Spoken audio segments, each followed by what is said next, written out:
This week, pioneering British textile and fashion designer Sue Clowes, renowned for her influential role in shaping 1980s pop and street fashion. Now, her collaboration with Boy George and Culture Club in the early 1980s brought her widespread recognition, with Clowes' designs characterized by vibrant prints and religious iconography, and which became synonymous with the band's eclectic style. After moving to Italy in 1987, Clowes, who at first threw herself into wearable technology clothes, eventually retreated from the fashion scene, but in 2012 relaunched her brand with her daughter Marta. Today, after retrospectives which have seen her work shown at the Victoria and Albert Museum in London and also at the recent Outlaws Fashion Renegades of the 80s in London at the Fashion and Textile Museum, her contribution to fashion and popular culture is finally being acknowledged.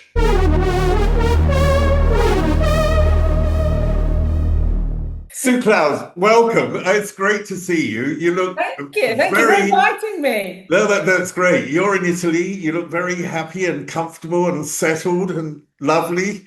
And we're going to talk about your career and life in the next hour. And I always start with the childhood, because the childhood always means something in the life. And I just wondered what your upbringing was like and what the creative atmosphere at home was. My mum started really with my mum. She really wanted to go to Hornsey School of Art, but her family were really poor, and her mum got cancer when she was about 15. So she had to give up going to school and work in a local factory so she could look after her mum. But she always had this desire, this thing, she wanted to go to art school. And I was kind of fingered, the one out of the three of us, to go. And I didn't pass any other exams anyway, so I didn't really have any choice of anything else, I could do. And then my dad was he was a photographer in the Navy who then ended up as a cameraman for ATV. And so I wouldn't say he was particularly artistic, but he was a real music buff. He loved jazz, and whenever he was painting, he always had on, can't think off the top of my head now, but Louis Armstrong, Shirley Bassey, because she used to film with Tom Jones, and so there was always music going. He was a real music buff, or big Western, country Western themes and that sort of thing. So that was my childhood, really. But I didn't pass any exams, so I had to go and resit everything when I was 16. So I left school when I was 16. So was there sort of like an icon, a music icon even, that sort of drew you into this idea?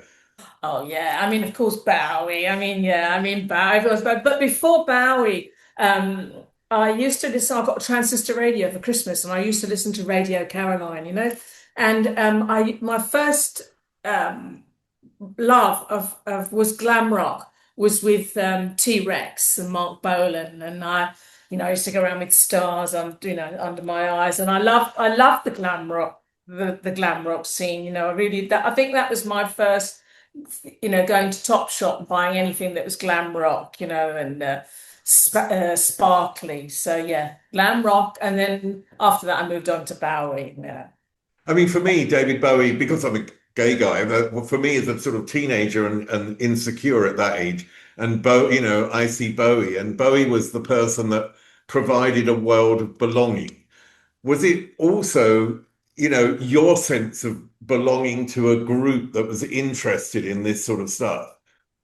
Yeah, I think always with that's another thing about music, is it's like as soon as you find someone you really like, you dress like them. No, you want to dress the same. So, by dressing the same as Bowie or like Mick Ronson, you were part of the club, you were part of them. And so you'd all go to school with, I went to school with green food coloring in my hair, and other people, who were into Bowie, they'd be doing the same thing. So you were all, but then the other thing that was a wonderful thing about that period is other people who were really into things like hippie, or greasers, and they'd come. I lived up in the country, so they'd come in with studded belts on, So that's the thing about music. It draws people into their little clubs, doesn't it?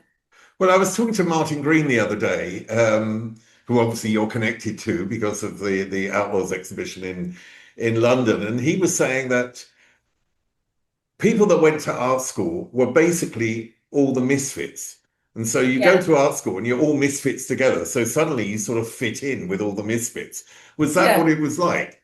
No, I saw that one with Martin Green. I thought I know it was great, but I never really felt like a misfit. I don't think. No, I didn't feel like a misfit. Maybe because Camberwell School of Art was a kind of traditional, bit of a hippie. I mean, there was only two punks in the whole of Camberwell. I wasn't really one of them, but uh, the drummer from Susie and the Banshees, Kenny, and the other one was Dave Henderson.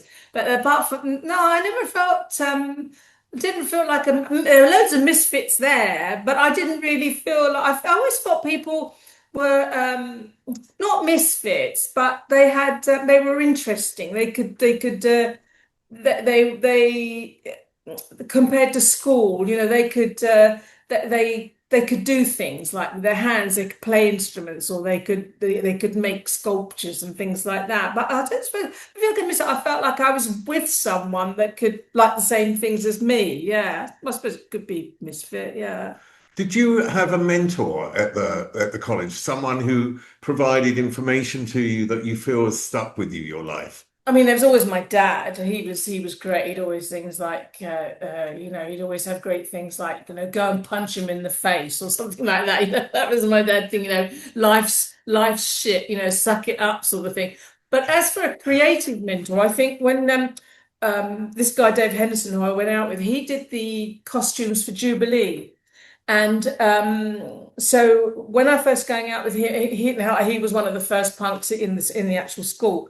So he was like really, yeah, I sort of idolized. He always was brilliant, did things with music, and yeah, it was a real uh, trend setter, I suppose. I don't know what the word is now. He was just really original. He was just an original person, and I suppose he really changed my game for me, really, with the silkscreen printing as well, because he was a silkscreen printer as well. The punk era was sort of an era where it was sort of get up and do it, Oh wasn't it? yeah, It was yeah, just do it. You don't necessarily have to believe you or you have the talent. You just have to believe and go up and do it. yeah. And so, having Dave as a boyfriend at that point, do you feel that that attitude rubbed off on you and was part of the thing that propelled you into a sort of new life? Oh yeah, yeah, definitely. Because um, yeah, it rubbed off on me that kind of, but that whole era was do-it-yourself era because no one had any money. I mean, I never had any money. I mean, actually, as Martin Green was saying, and I was just watching this, he was saying it was great. You could all go to art school for free, but that wasn't in my case because I remember when other students got their checks at the beginning of term, who were because they based all your money on how much your parents earned. And so they got checks and they sort of went out and bought a bike or something like that. My parents never made up my grant, the grant, the money that's supposed to be. It's like, you want to go to art school, you can work. So I'd got a tiny grant and then I had to have about three jobs on the go, to pay for everything. So I think that thing of living in a house, there was like a load of us living in a house, none of us had any money, and trying to start something, and you didn't have any money, so you borrowed things or you made things, and everyone sort of wanted to be in a group or were in a group, and they were trying to rehearse. They were rehearsing around people's houses. You just had to. You just really. It was a different world. There was no one to go to ask for money, so you just really had to make ends meet. Whatever. But yeah, it was a real do-it-yourself era. Really was do-it-yourself.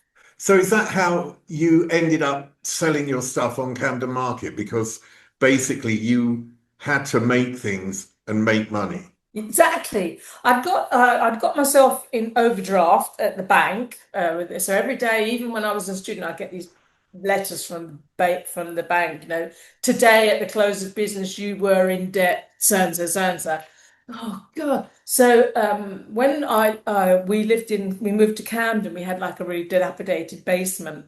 Dave Henderson, he started a record label called Dining Out, and I started printing t-shirts, and we both shared a light box because we had to have a light box for silkscreen printing, like a to fix the emulsion on the screen. He built that, and it was like about 150 watt light bulbs in a square. So when they were all turned on together, they were really bright, so you could expose the screen. But it was like they were like in between 4 by 4 bits of wood with a bit of glass on the top, and just held up with camera tape. And so I'd expose my screens for the prints for Camden Market, and his screens for his record sleeves. So, if we had an all-night printing session, there'd be washing lines around the basement, and there'd be, disco zombies, record sleeve, or what was the other name? Those other, and then I'd have my t-shirts like with budgerigars, or I did all kinds of anything that would sell, because there were so many different kinds of music genres, and um, there was rockabillys, there was new wavers, there was still the sort of a crumbs of punk still going on, and so I kind of like did things to cover that, a bit of everything, So when I went to a stall on a Sunday, I had a good section of stuff to flog, But yeah, that and Camden Lock was like that, where people just going around it was great the way everyone Teddy Boys, because the Teddy Boys were from the 50s, but they were still, they were still Teddy Boys when they were in their 40s. So they were going around with all the regalia on and the, old Teddy Boys. Then you got the old rock and rollers and the greasers and the skins, and you got then of course you just got the specials started coming up, and you had Madness and that. So it was like all these different clubs of people going around looking for stuff. So I tried to cater a little bit to everyone, so I could sell and eat, really. That was the basic thing, paying the rent and eating. I mean, I remember when I moved to London at that period, that's every weekend was going to Camden Market and Camden Lock. I mean, Yeah. that's what everyone did. Yeah. Oh God, that was it. Yeah. Oh, I think I'm older than you, so maybe. No, I think we're the same age. Oh wait. We don't want to go there, but I think we're the same age. Let's not go there. Right, yeah. What role did, when I went up to London, I missed out on the Blitz era, but Cha-Cha's was the sort of in club that I first went to, which was sort of must have been 82, maybe 81, 82. And I just wondered if you talked about how the different music genres were feeding into your creativity. I wondered what role club life played in your creative life and expression. Yeah. I have to say, I think although I did all the clubs, I did Batcave and I did Blitz, and I went to all of them. Um, I have to say, I was already kind of formed by the live music because living in Camden and living in also Islington, I used to go and see groups live, like at Hope and Anchor or the Dubliner, or what was the People's Palace was before the Music Machine, and so that whole area, I went to see live music. So I think that's where I really got, my that's what I really loved. I found that although I went to Blitz and everything like that, I did it wasn't like I was in fact for me it was a pain because everyone wore black and white, or black, and prints just weren't in. So I spent like 2 years in like Wilderland because so the only thing I could do, what I did at the time, was started making clothes, frilly ones, with frilly fronts and stuff, and sold them to street theatre, just around the back of Carnaby Street. I mean, and I had stopped printing. I was just making these anything satin or with frills on. I was churning them out, on a sewing machine and selling them to street theatre for Blitz, for the Blitz kids. How did the designs for Culture Club come about? How did you meet George? Well, the guy who owned Street Theatre, his name was Peter Small. He was brilliant. I mean, at that time there were people like Michelle Clapton and load of people, no money, and he'd say, here's 50 quid. Go away and teach yourself to make something and bring it back. And and then and George worked in street theatre with my sister Gillian, and he worked there. He was brilliant. He did all the styling, and I didn't really know him. Gillian knew him a lot more than me. But when I got sort of fed up with doing all this lacy stuff, I started printing, and I started printing ties, and they were devils to make. And I brought them into the shop, these ties, and at that time, Peter was doing, or George, and in the shop, they were selling zoot suits. So George really liked these ties, so he'd made a big display of all these ties in the window, and it was really from that he'd say, "Well, he'd say, "Well, what about doing this?" Or "Why don't you?" So I got really excited to be printing again, and then Peter Small opened the foundry, and really it just really took off from then. And at the same time, everything sort of comes together at once.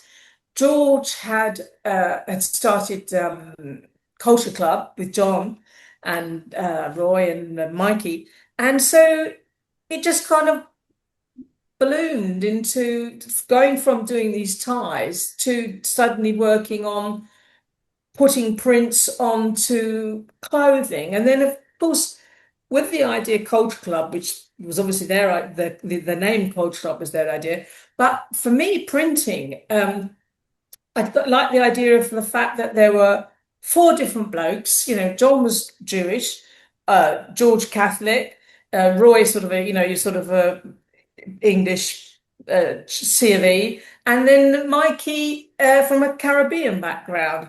And so the idea was a kind of taking those cultures and mixing them together, and putting them on the guys, and but of course George, being George, he styled them so well. He, like, when we did a photo session with Ian McKell, my sister was in that too. I did the big big printed backgrounds for that.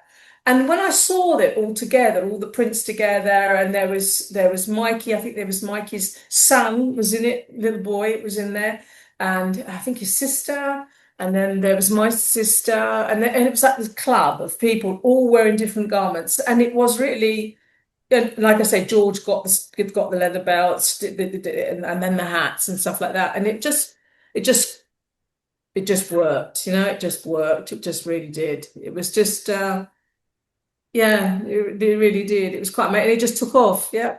How did you sort of incorporate the different personalities into the clothes? Because George, obviously, not just being the front man, but being the most flamboyant and used to being, the front out there, as it were.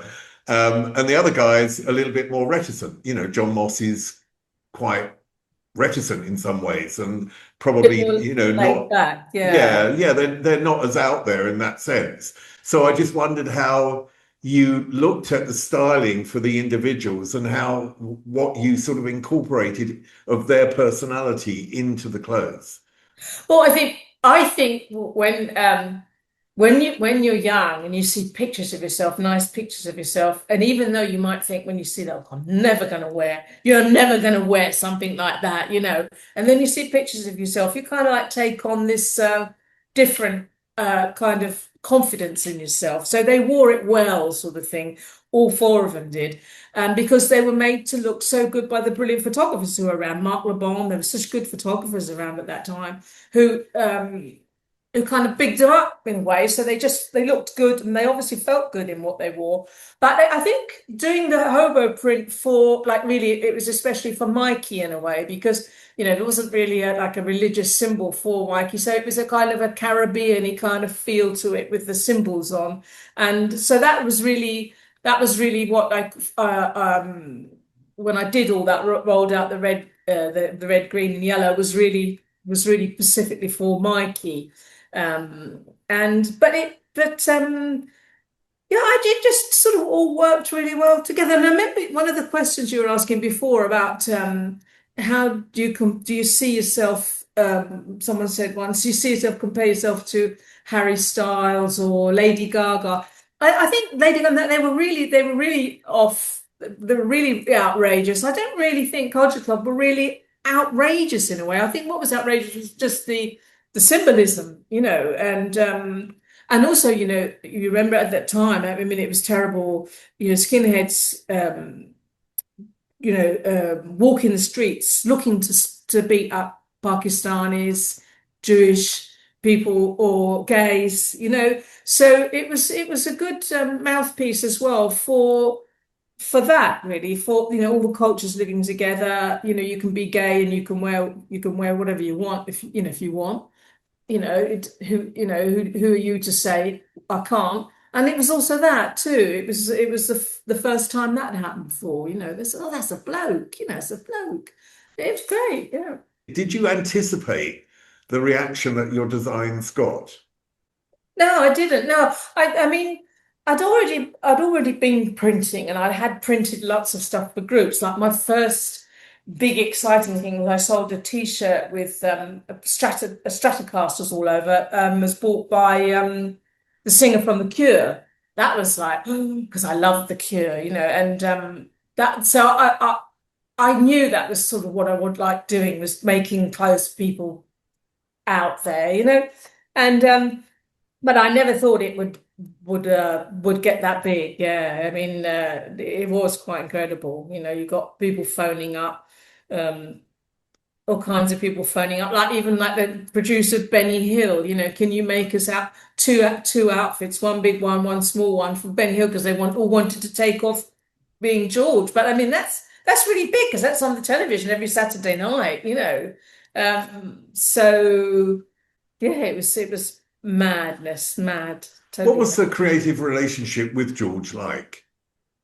Well, yeah, I mean, we ended up having a big row, but I mean, he really is. I mean, we travelled on the tube once, coming from my studio back to the foundry, and I mean, the blokes shouting at and whistling at him, and he just was so funny. He was so quick, at saying things and actually making people laugh. He was just a real showman. Um, and he was really artistic. You know, I don't know if he went to art school, but he certainly seemed like he did, because he just had a natural instinct for putting stuff together and seeing things that I didn't see. Like um, well, no one really wore jewelry then, but it was there's sort of accessories that went with the outfits that made the whole look total. He was one that would see that. But we came to blows when it wasn't my fault, and he's never forgiven me. Because a very ambitious journalist came to the studio and said, "What was it like dressing Boy George?" And I said the same as you. I said, "He's a larger than life character. He's at the front, so he needs to be. He's the front man. He needs to be the person singing, because he's the vocalist. He's the singer." That came out in the paper as Sue Clowes said, "Boy George is fat," and when she makes clothes, she has to think of the fact that he's fat, because I said larger than life character. That was delayed as fat, and of course that went from all the newspapers joining up. So by the time it sort of got up to the Manchester Evening News, it was like, Boy George is like Quasimodo with hairy arms and short, fat, hairy arms. Of course, he went berserk, and I was trying at that time. There wasn't phones where you could say, "Oh, LOL," what a laugh, she said that. I mean, he didn't believe me. So that was the height of it all. That was the height of it all. Was this, and then he came back at me through the papers like, "Oh, bite the hand that feeds you," and then I went mad at that, and it was. I mean, looking back now, it's hilarious, but I mean, at the time, but I didn't say it. I didn't. I hear something. I did not say that. That was someone changing my words. Of course, how can I prove it?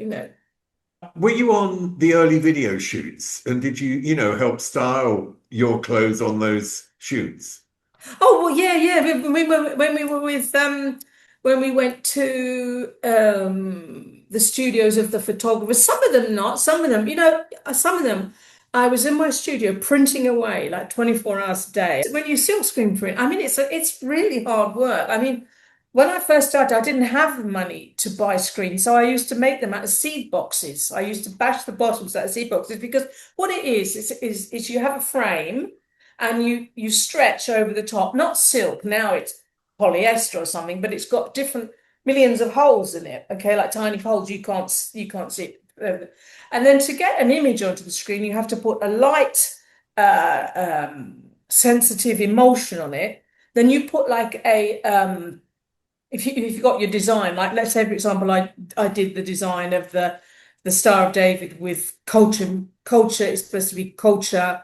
Um, Stories, cultural myths and stories written underneath. So I did all that, went to the library, did the Hebrew in the Hebrew phonetics, which apparently was all wrong. But anyway, so what there's the light goes through the emulsion, and where it can't hit, where it can't reach because you've blacked out with the design, it doesn't fix onto the screen. So when you wash the screen, you've got your image on the screen. So I was printing everything myself and then airbrushing it. I had a great big airbrush, which was for a car, and then I'd do the colors on it. But the worst thing was fixing it. Like you had to fix the design onto a t-shirt.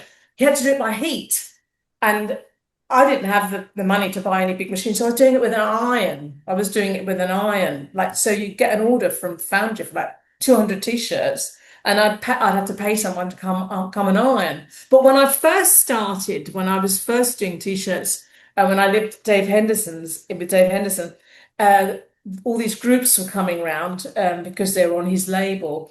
What I used to do is I say, I'll give you a free t-shirt if you iron 20 t-shirts for me. So they'd stand and iron the t-shirts for me, and I'd give them one, sort of, off their heads on something or other. But that was how I had to fix everything. So it was really, really time consuming. So a lot of the time I didn't get to see the styling. I didn't get there because I was in Tabernacle Street, printing and making it all with other people. I had other people working for me then as well. But it was really hard work, hard work.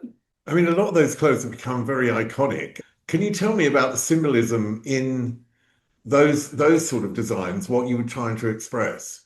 I did what with hearts and daggers on. With hearts and daggers, there were Hearts and eyes. daggers, yeah. That was sort of I still do being in Italy as well. I love the sort of Catholic symbolism, you get in pictures over here. I mean, you do in Greece too, don't you? You get lovely the frames and things.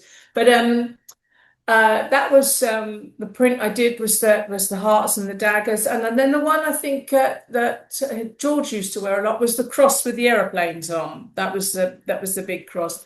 But like they were all because I took the four religions. I just studied each religion like and got symbols from each one, like the red cross with the aeroplanes, and then the hearts and daggers.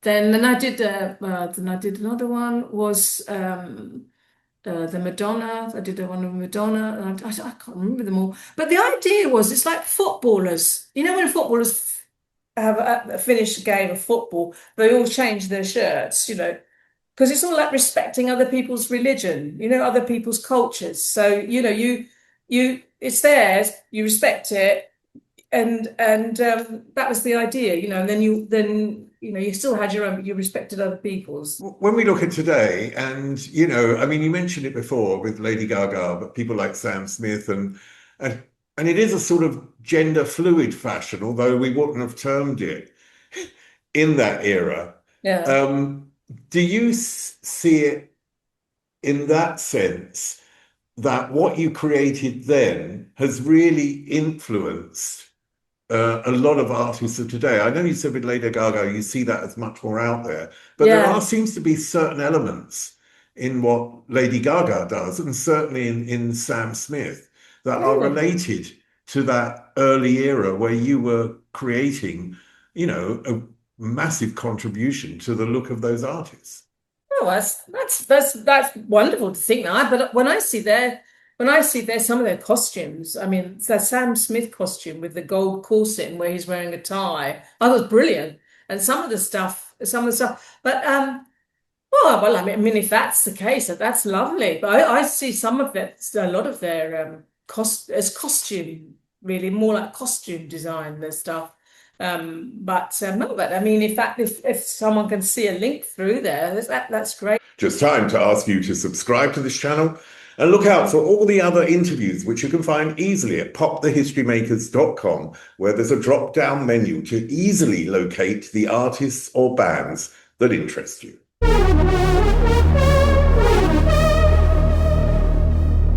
It attracted a lot of gay people and are very artistic, very sensitive people. And I think when they saw that, a lot of gay men were really attracted to that, because I know lots of people now in Italy, their first trip with their parents was coming to London and being taken to the Foundry. And and they loved it. And the first thing they bought, and that was, I think it was the first time you could wear something without feeling like, are they feeling like you were part of something? I think that was the thing too. You didn't feel like you were an outsider. You felt like you were part of the club, like the same thing, dressing up as a group. So if you were gay, you felt part of that too.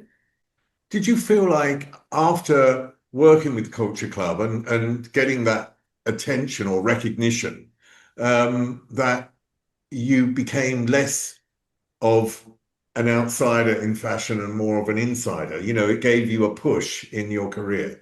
Oh yeah, yeah. But I moved on. Oh yeah, I mean, it's amazing. I mean, it's the first time you really learn. I mean, when you do when I moved on, that was a really good career move. I sort of went from being a street, kind of kid, and of course by that time I was getting older. I was only 25, but I knew I didn't want to be churning out Culture Club stuff the rest of my days. I wanted to move on, and I had the opportunities to move on. And so, but I sometimes feel like I went down the wrong road. I went down the fashion road, the fashion road where you do 2 seasons a year and you got to do the pret-a-porter and ready to wear and all that stuff. And I hated it. I hated it because I'm a textile designer, really. I had a lot of people working, 6 people working for me, but because I was known for doing a print for the garment, I had to work 2 seasons before. So I'd have my print, I'd do my design for my print, then I'd send it off. At that point, I'd stop printing it by hand. I'd sent it to a printers, and then I'd get it back. Then I'd have to make it up. So it was like double work that I had to do because I did the print and the garment. And then I was starting to sell to abroad, started to sell to a lot of shops abroad in Italy, and then bigger shops in London like Harrods, think of it like Harrods, and out of my league really. And I sort of went down. I just sort of sometimes I look back and I think I shouldn't have really gone down that fashion, that 2 season fashion. I should have just stayed, but then that was the only way to move on. That was, if you want to stay in fashion, you had to do the 2 season thing.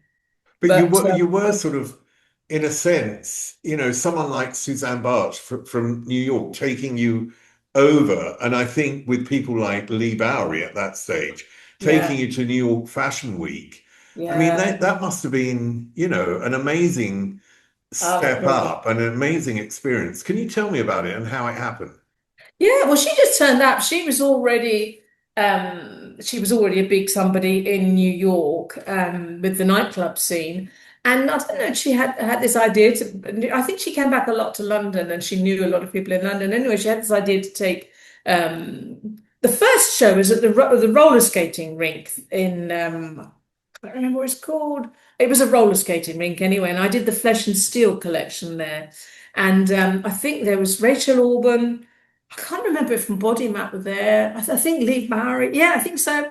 And but that was unbelievable. That was she just, because they're not all models. They were faces around town, you know. So that was really brilliant, and the makeup was weird, and that was great.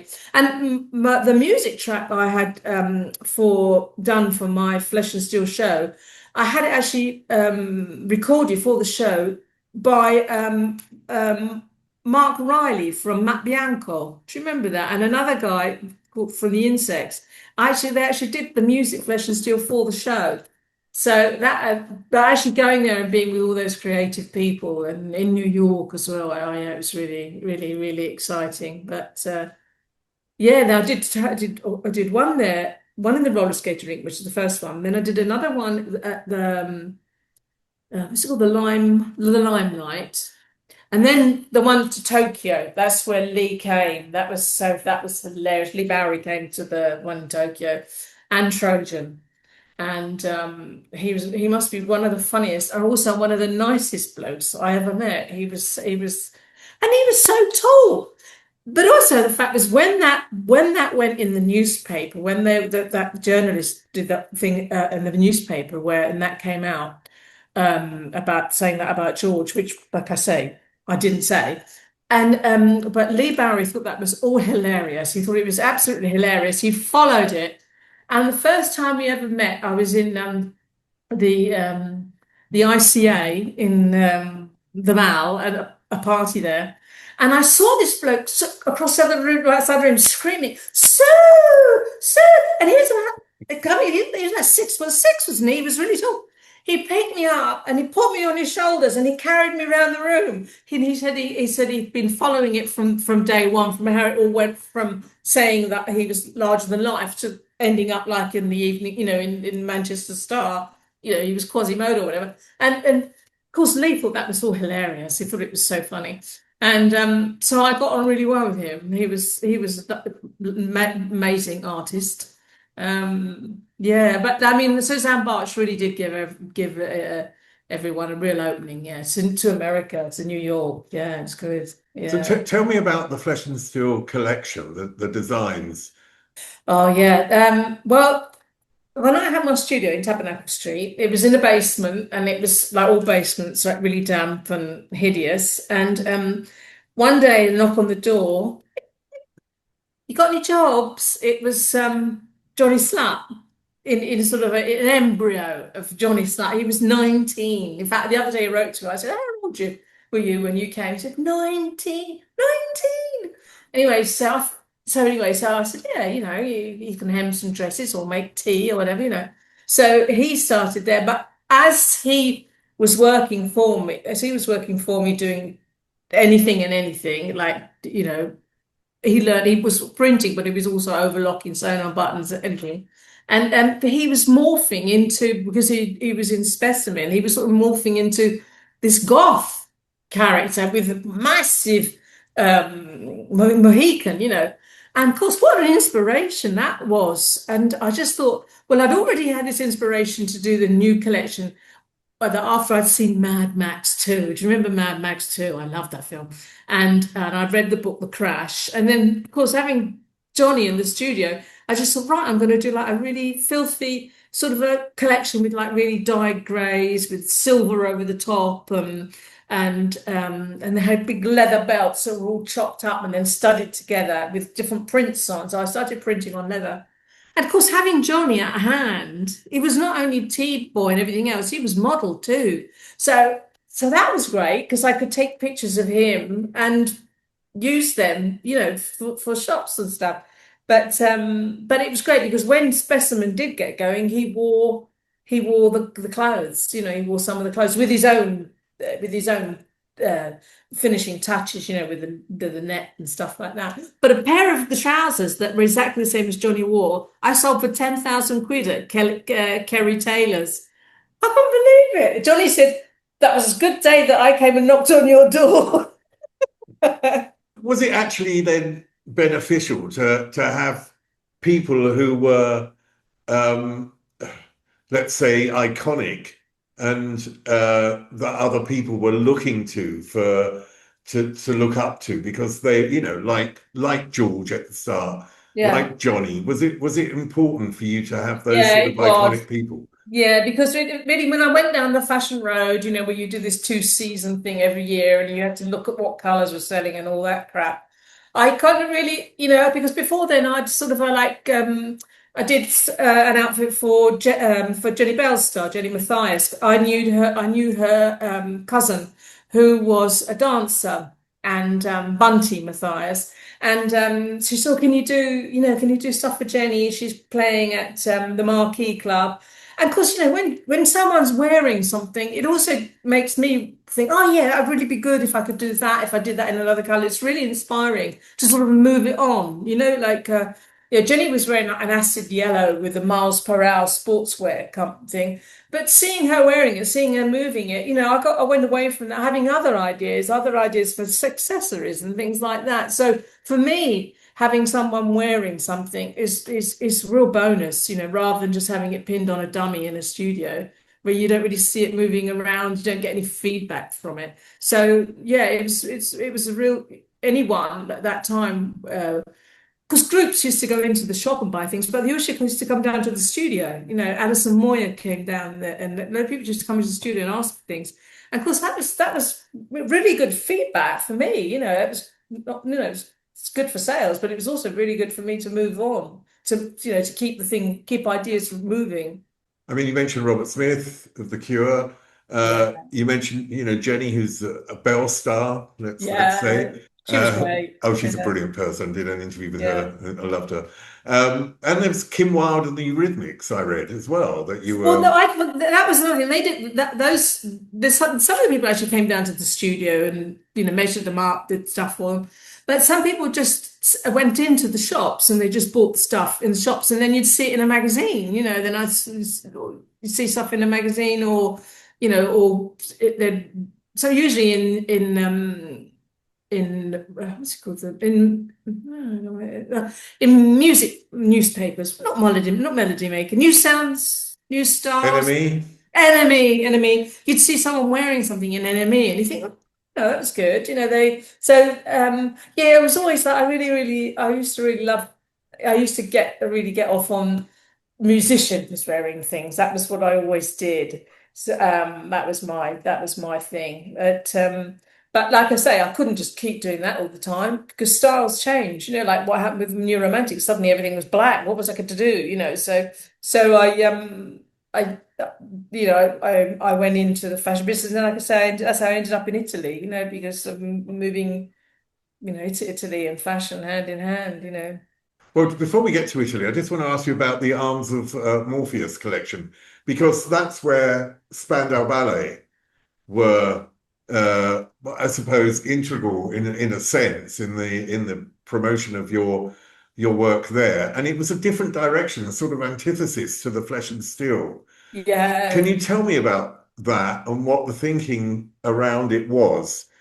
Yeah, well, I did the Flesh and Steel, and that was like really kind of that really went down a kind of a goth road. I had SPK wearing it, and industrial, the SPK, the industrial band, and then I decided I really liked that collection. Like I say, when you see people wearing it, I didn't just want to start another collection, so I moved it on into a commercial step, and I did a sportswear collection because I think it was 84, and it was that 1984, and it was the sports Olympics in Los Angeles. That's right.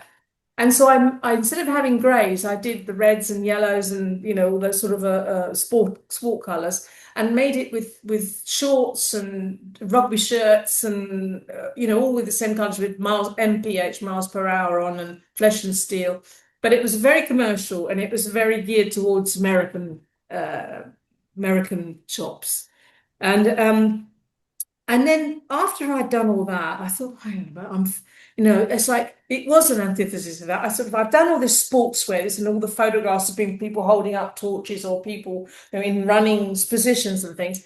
So I thought, right now, I'm going to do like a pajama collection. So it was what I did was I took a sort of a traditional paisley print, and I just made it into this monstrous kind of scary instead of the paisley, like sort of a monstrous face with teeth. And so it looked like, so when you took a picture of it, it looked like in pajamas, but when you looked up close, it was actually scary monsters, on the paisley.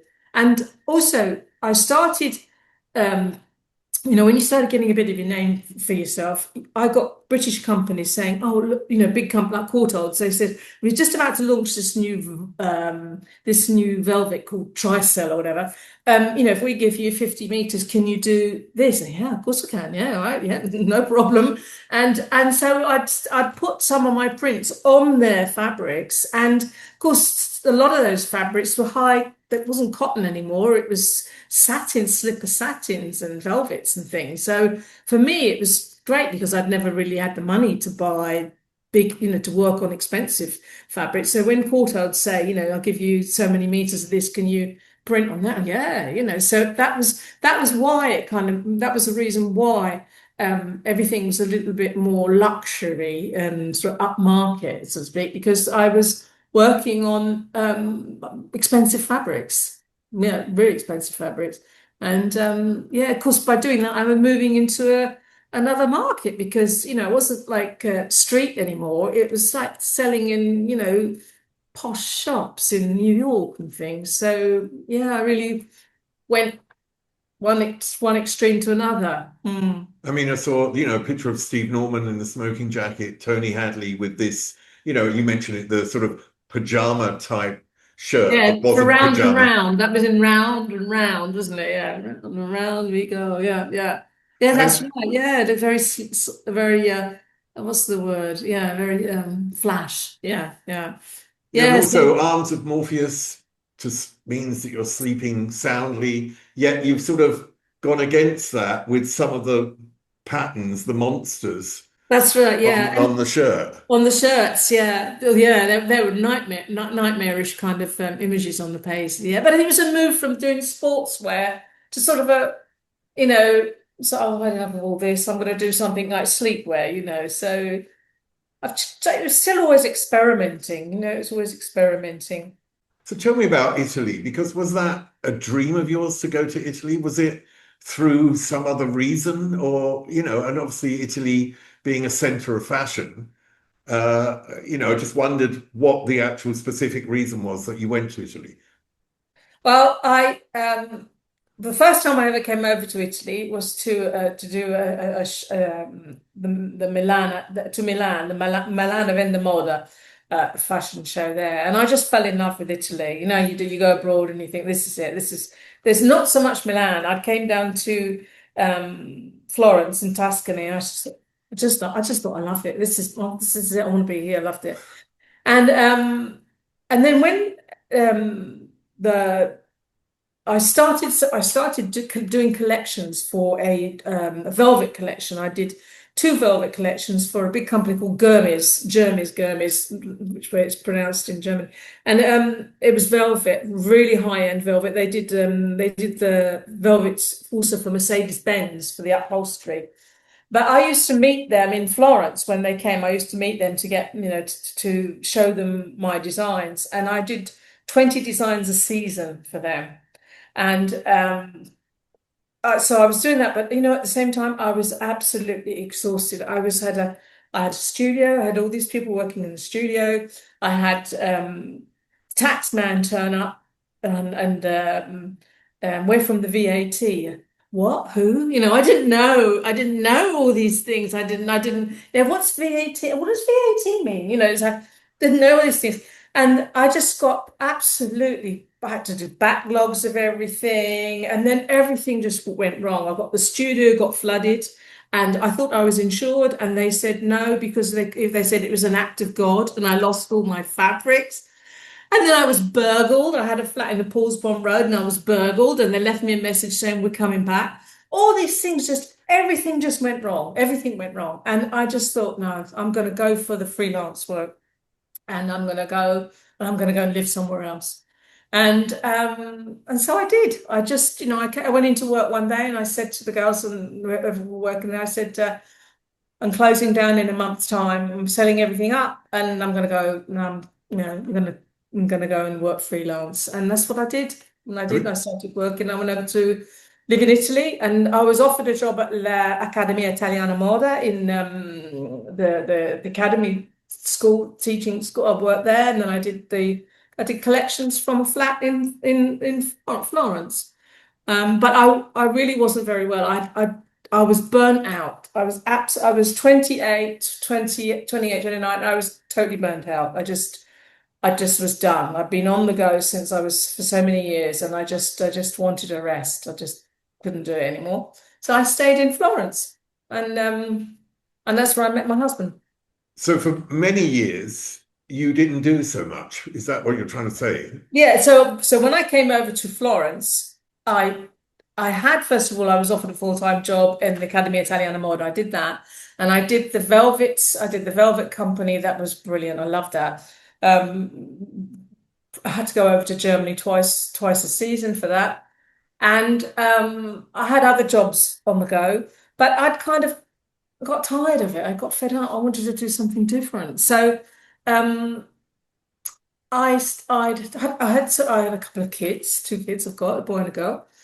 And I started doing sculpture, and I had an exhibition in Florence. And I had an exhibition. I had a few exhibitions of sculpture, and then I got involved with needed to go back to work. I had so many jobs, from grape picking to everything on the go. You still got to pay the rent. You still got to live. So I had everything, and then I had this brilliant opportunity of a young bloke. I was teaching him English.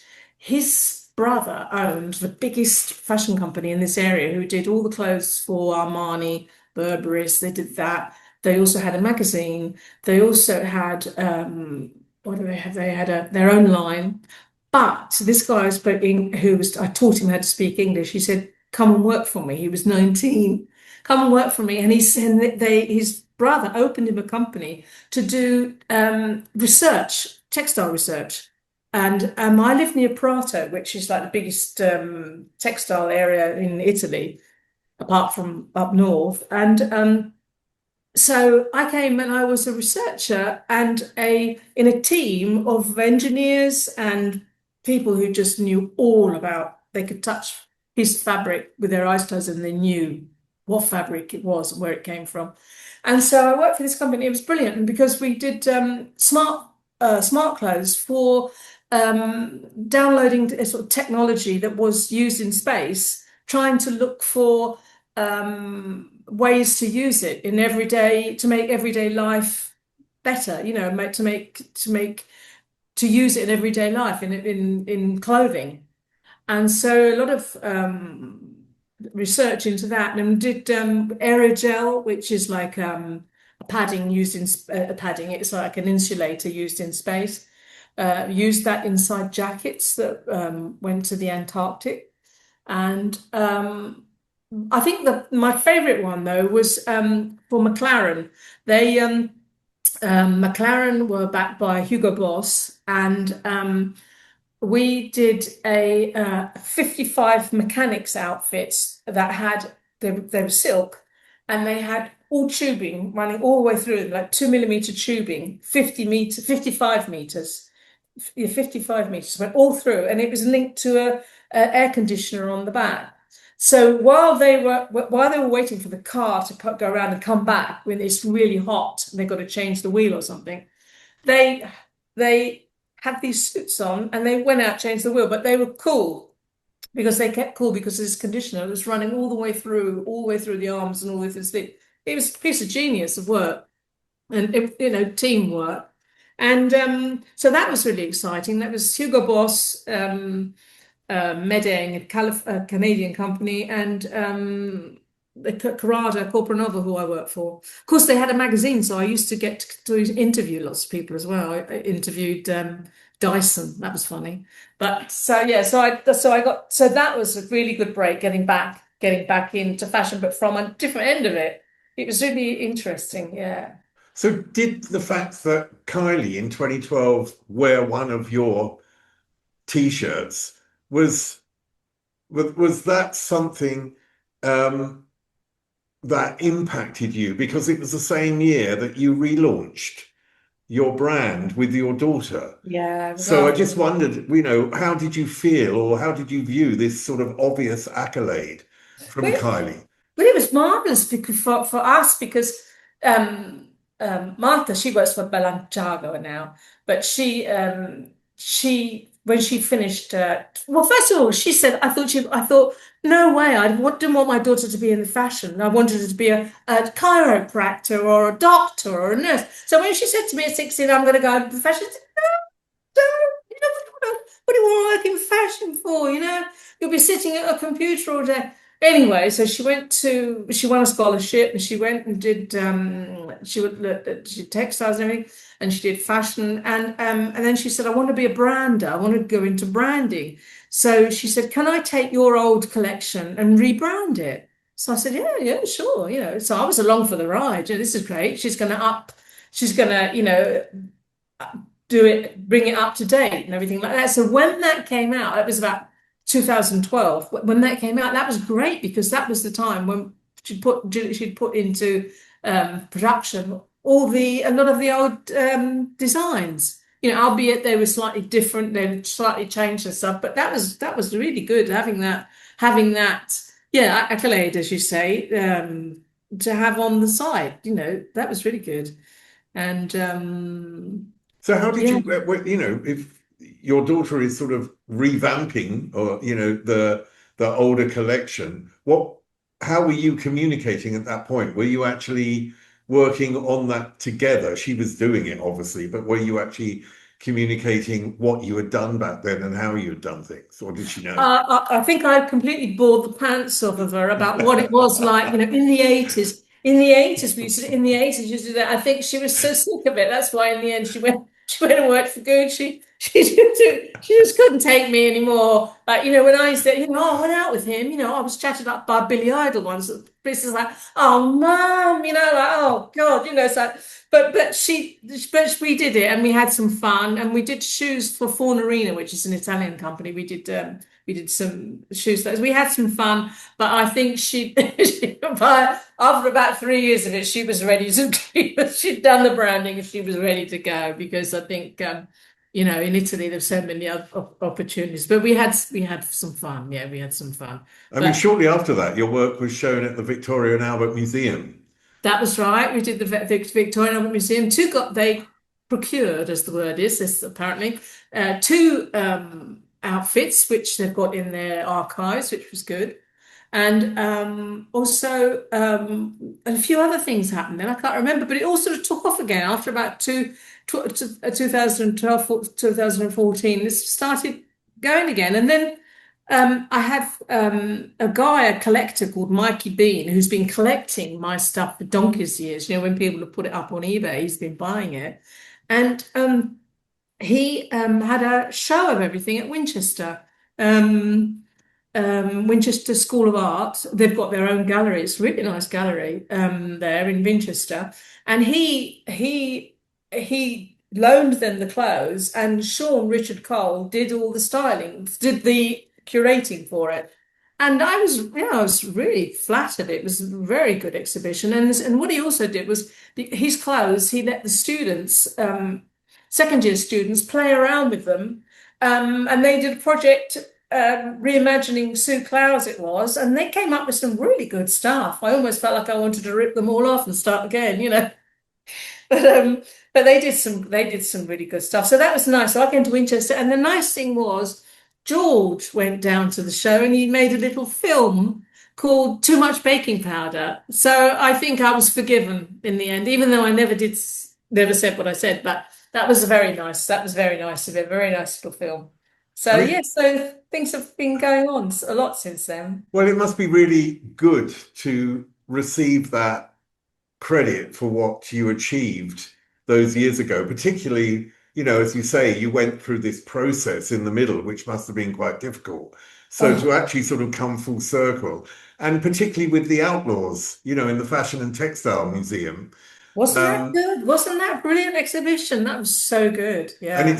it centers around the nightclub Taboo, which I think was about 85, where I used to have to stand across the street by some burger bar. I can't remember what it's called, like Quick or something, I think it's called, stand on, because there was a step there, wave frantically at Leigh, and then rush through the crowd, and he would help push them apart so I could get in. So you could get in. Oh yeah, there was that same thing. That still Steve Strange thing. You're hoping the next time it opens, you'll be the one that can go through. Yeah. And so this exhibition was also then, your work was also in that exhibition. And, if you do look back at this era, and you sort of slightly dismissed it earlier, although you said, that it's nice to be credited.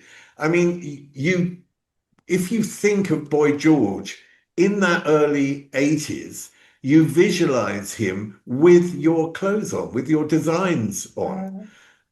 So I just wonder for you at the end, does it feel that you created something valuable in that period now because you did shape this sort of visual legacy of the early 80s?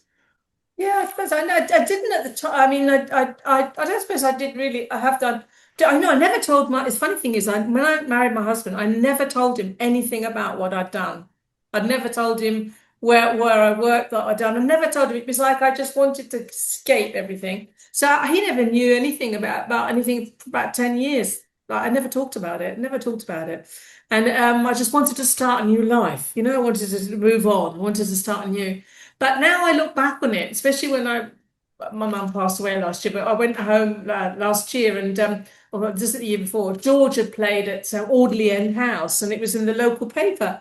And there was a picture, and someone said, a local, in the local town, Bishop Stortford near Harlow, had said, "Oh, I remember wearing a Sue Clowes outfit." And I thought, "Oh, isn't that funny?" Like in the local paper, Yes, I forget sometimes. It was an honor. It was an honor as well for me that those really amazingly talented people let me, they wore my stuff too, So yeah, it wasn't a great time, yeah. Well, Sue Clowes, I want to say at the end, thank you for your contribution to fashion and popular culture, because it is an important contribution. And thank you for joining me today. Thank you very much. I've had great fun. Thank you very much. Up there is an interview I recommend. Down there is where you can find all the podcast interviews. And here is where you can connect.